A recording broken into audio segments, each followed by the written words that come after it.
తర్వాత ప్రభుత్వం వివరణిస్తే దాన్ని వీళ్ళు తిడుతూ రాసుకొచ్చినటువంటి వార్త, ఎజెండాలతో కూడినటువంటి వార్త నడుస్తూ ఉంది. ఇకపోతే వ్యాజ్యాలపై లోతైన విచారణ జరుపుతామంటూ పిటిషనర్లు ప్రభుత్వం వేసిన అనుబంధ పిటిషన్పై ఒకేసారి నిర్ణయం. హైకోర్టు విశాఖ కార్యాలయ తరలింపై విచారణ నేటికి వాయిదా. దాన్ని ఆపాలన్నటువంటి కాన్సెప్ట్ అయితే సీరియస్గా ఉంది. ఇకపోతే జగన్ తీరుతోనే వైసీపీలో తిరుగుబాటు, ప్యాలెస్ని తాకిన పార్టీలో ప్రకంపనలు. ఎంపీ రఘురామరాజు ముఖ్యమంత్రి జగన్ ప్రవర్తన నచ్చకనే వైసీపీలో తిరుగుబాటు మొదలైందని నరసాపురం ఎంపీ రఘురామకృష్ణరాజు తెలిపారు. మంగళవారం రచ్చబండ కార్యక్రమం ఆయన మీడియాతో మాట్లాడారు.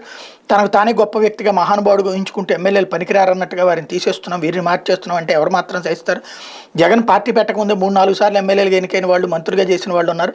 ముందు వచ్చిన చెవులను వెనకొచ్చిన కొమ్ములు వెక్కిరించినట్టుగా వ్యవహరించడం వల్లే ఈ పరిస్థితి దాపురించింది. బెంగళూరులో మా పార్టీకి చెందిన 40 మంది ప్రజాప్రతినిధులు ప్రత్యేకంగా సమావేశమైనట్టు తెలిసింది. పార్టీలోని ప్రజాప్రతినిధులు, నాయకులు తిరుగుబాట్లకు సిద్ధమవుతున్నారు. వైసీపీలో భూకంపం మొదలైంది.